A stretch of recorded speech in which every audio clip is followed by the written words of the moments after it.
Hey everybody, Quinn here from Tactical and Practical. Hope you guys are doing well. Hey everyone, Quinn here from Tactical and Practical. Hope you guys are doing well. Got a box, you know I like getting boxes. These are Vanguard scopes in this box we're going to talk about today. Some of you following the channel may know I've been looking for an LPVO, been looking for a scope for my 30-30, which is typically my working gun, my hunting rifle, and then my AR needs maybe a more tactical type scope. Kind of thinking about Vanguard, I was thinking about my relationship with their products, and you can see this says last purchase August 2nd, 2021. That's when I bought these binoculars. This was my first experience with Vanguard optics. They used to be an accessories manufacturer, I think, and I think they've been around since like, I don't know, 85, 86 or something. And then they started manufacturing their own optics. This is the Endeavor ED 10x42 binoculars. As you can see, the fit and finish still looks just about like they are brand new. These things have been with me from the Channel Islands to the Sierra Nevadas to the Gulf of Mexico. I mean, I use them. These are my field glasses, and they've seen some travel, and they still look brand new. When I bought them, if you think about prices and like an order of magnitude, $150 you can buy something, and you can buy something for $1,500, right? That's a whole order of magnitude bigger.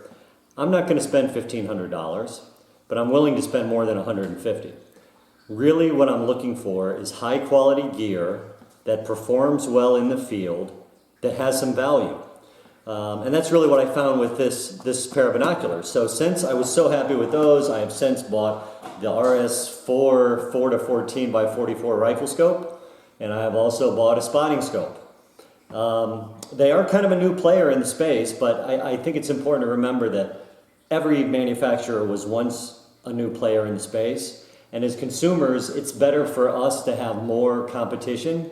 Competition breeds innovation and QA/QC and all of the things that we as consumers want to see. So I've got no problem giving the new guy a chance, especially when they have a no-fault, no-hassle warranty. A warranty which I've never had to use, and that's the best kind of warranty, is one that you never need. Also, they don't outsource their glass. They actually bought their own factory to manufacture their own glass.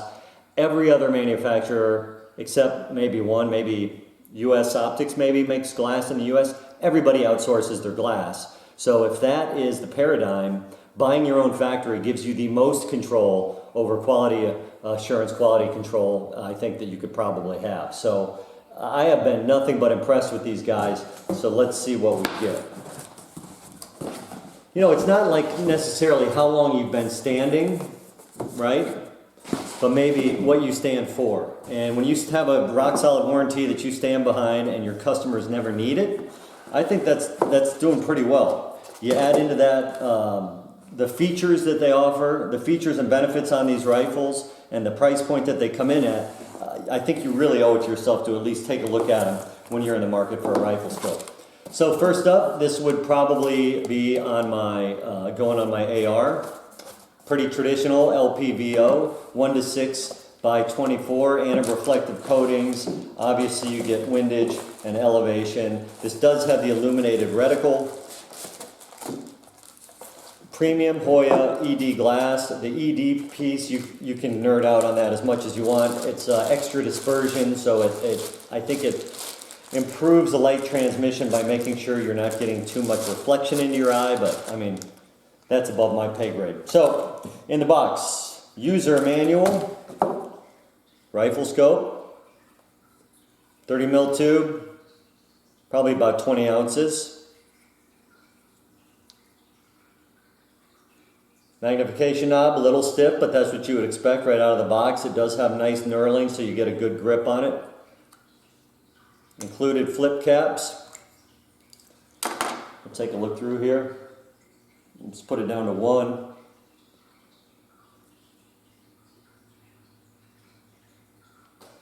No fisheye. I'm looking with both eyes open, and there is no discernible difference between the view through the scope and the horizon that is adjacent to it, looking at it with my other eye. We will try to get you guys outside so you can look through these and see the reticles. I believe this is the, let's see what reticle's on here. I think it's a German, number 4 maybe or something. Number 4 illuminated reticle. The illumination is in the form of a dot. You put your battery in here to do that. And then you have on-off stops between every level of illumination, so you can set it to the brightness that you like and then turn it off, and then you're one click away from the brightness. You do have capped turrets, which I like, particularly for these LPVOs. Generally, I'm zeroing for maximum point blank range, so I like to set it and forget it. Screw off, windage. You can tactically feel the clicks.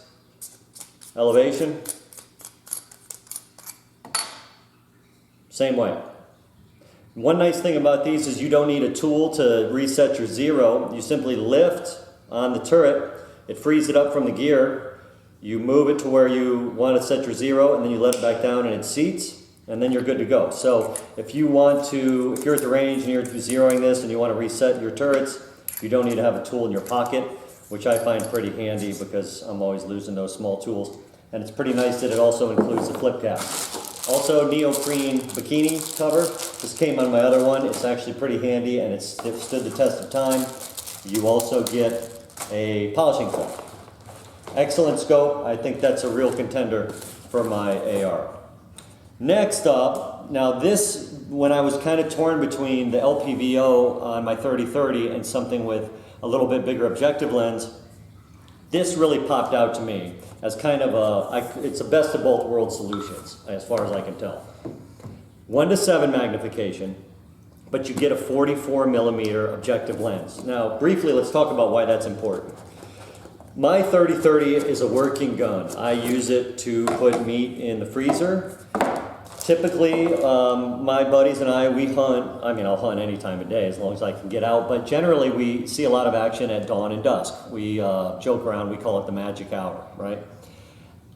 In the morning, when it's first light, how early I can take my first shot is based on how much I can see. And in the evening, how late I can take my last shot is often predicated based on how well I can see.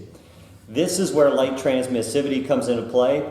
And for hunting, that was my only concern about using a 24mm objective lens.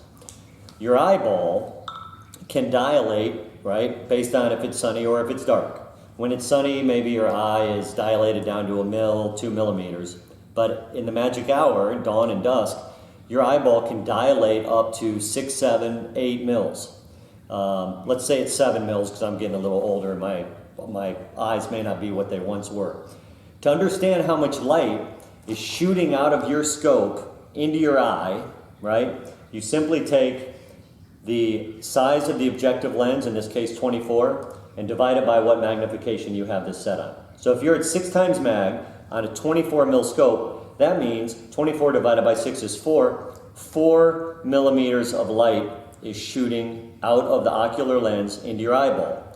During the day when your eye is at, say, 1 or 2 mils and there's 4 mils coming out of the scope, you use all the 2 mils that you can, and the extra light kind of bounces off and just doesn't get used, no big deal. But in the magic hour, if my eyes are dilated to a 7, and my scope is such that it is only shooting 4 mils of light, I might actually be able to hunt for a few more minutes in dawn and dusk if the scope were to just shoot a little bit more light out of that ocular lens. That's where this thing comes in. Really excited about this. I kind of think it's the best of both worlds. All right, same deal, same packaging, neoprene scope, polishing cloth, instruction manual, and the scope. This scope, because it's 1:7 by 44, remember our little math, 44mm objective lens. So if I have this set on 4, it's putting out 11 mils of light, right? Which I can never use, but that's okay, it bounces away. If I have this set at 6 times magnification with the 44mm objective lens, that means I'm getting just over 7 mils of light shoot out of this ocular lens into my eye. That means at dawn and dusk, it buys me a little bit extra time, right? I kind of look at some of these things and say, why limit yourself? Why not get you that extra few minutes at dawn and dusk? Because if the buck of a lifetime shows up, you're going to want to be able to see him. Similarly set up, you've got illuminator, on-offs in between each brightness setting. Cap turrets, same style, clicks. We'll check one out just to make sure we like it. Tactile clicks in between. You lift to reset. Cap it. Comes with flip caps. The other really nice thing about this is when I was looking for scopes that had a slightly larger objective than the 24 millimeter, they often didn't have a true 1x. That 30-30 as a brush gun, I want to be able to get on target fast. If I'm walking and stalking and something jumps out, I want to be able to use this thing almost like I'm using iron sights. Generally, when I was finding scopes that had a larger objective lens than the 24 millimeter, they often didn't have a true 1x. So this gives you 1:7 power, but it also gives you the light transmissivity for hunting in a magic hour. If you've got a brush gun or a hunting gun that is a short to mid-range caliber, like the 30-30 or maybe even a 45-70, this rifle scope should be on your list of what you're going to check out. No fault, no hassle, lifetime warranty. It also has the German reticle that is also illuminated. I will try to get you some shots through the reticle so you can see what they look like. Move around a little bit. Pretty forgiving eye box. And this thing is crystal clear.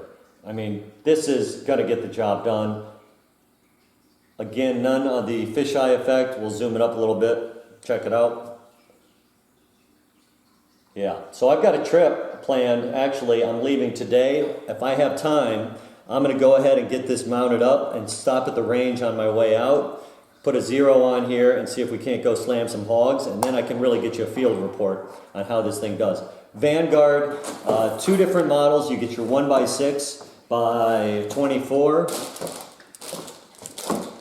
RS6, and then you might also want to consider the RS7 1x4 by 44. This is really the best of both worlds. LPVO, larger objective lens, gets you that extra little bit of daylight. If you're in the market for a LPVO, either for a tactical rifle or maybe for a short to mid-range hunting rifle, you're really going to be hard-pressed to find better value when it comes to high-quality precision instruments with a lifetime guarantee. I highly suggest you check them out. If this was helpful, please like the video, subscribe to the channel. We'll try to keep these coming. I will get you guys range reports on these. We will run ladder tests on these. We'll get you outside to look through the reticle. And if I hurry, I might be able to actually get one of these out in the field and give you a field report after this weekend. Appreciate you guys tuning in. Thank you so much. Don't forget, like and subscribe, and have a great day, guys. Bye.